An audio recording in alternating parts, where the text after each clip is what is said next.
안녕하세요. 오스트 교수입니다. 여러분들이 서양 요리를 할 때 가장 중요하게 생각하고 있는 기초 재료를 한번 생각해 보신 적 있나요?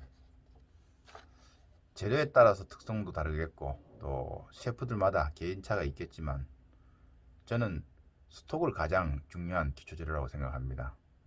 스톡은 우리나라 말로 육수 또는 국물이라는 표현을 사용하고 있는데 베지타블 스톡 같이 육수가 아닌 것도 있고 또 국물이라고 하는 것은 우리나라의 음식에서 국에서 나오는 물이 이런 개념적 차이가 수도과는 또 많이 다릅니다.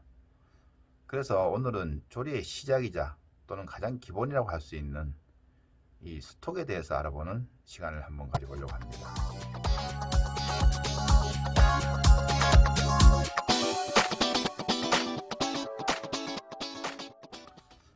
많은 셰프들이 스톡은 조리의 시작이자 가장 기본이다, 이런 말들을 많이 합니다.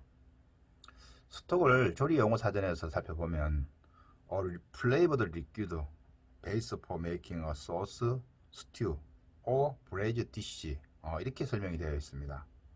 이것을 우리나라 말로 옮겨보면 브레이징이나 스튜 그리고 소스를 만들기 위해서 풍미를 낸 액상의 조리 기초 재료이다, 이렇게 번역을 할 수가 있습니다.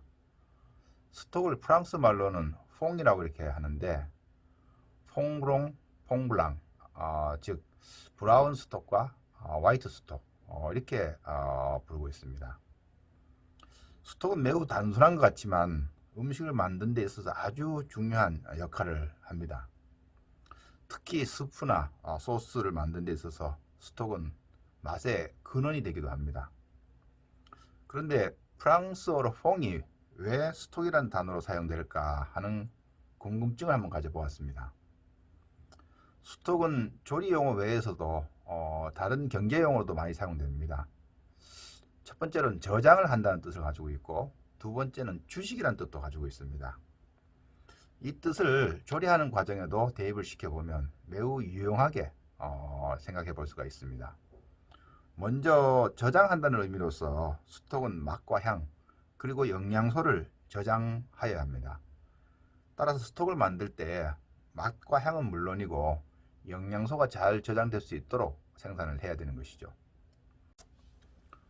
두 번째로 스톡은 주식의 뜻도 가지고 있습니다.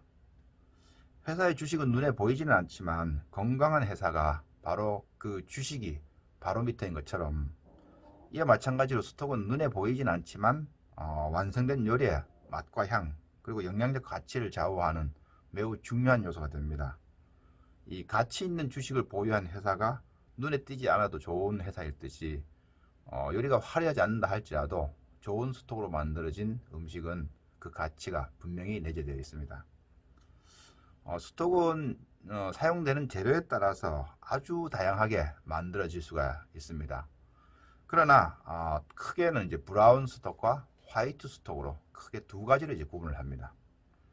브라운 스톡은 이제 육류와 채소를 고열에다가 카라멜화 시켜가지고 토마토 가공품을 넣어서 만들어지기 때문에 색깔이 이제 갈색이 나고 그리고 맛과 향이 아주 풍부하고 짙은 것이 특징입니다.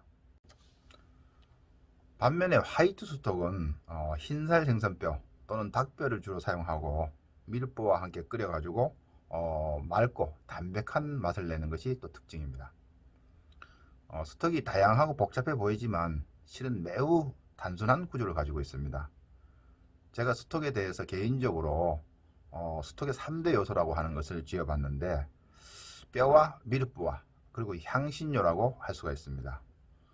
뼈는 스톡의 이름과 특징을 결정하게 되고 밀프와는 스톡의 풍미를 결정하고 그리고 향신료는 스톡에서 잡내를 없애면서 약간 은은한 향을 넣어주는 이러한 역할을 한다고 볼 수 있습니다.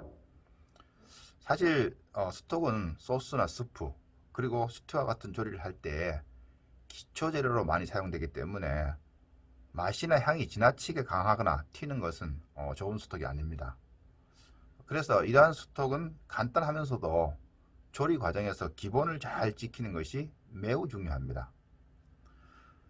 스톡을 생산할 때 지켜야 할 중요한 이 과정 몇 가지를 소개하면 첫 번째로는 찬물에서 시작해야 됩니다.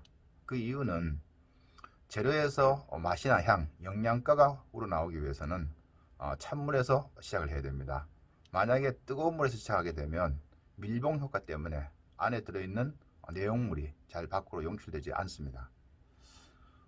또한 한번 끓이고 나면 그 다음부터는 천천히 100도씨 이하에서 시머링을 장시간 해주는 것이 중요합니다.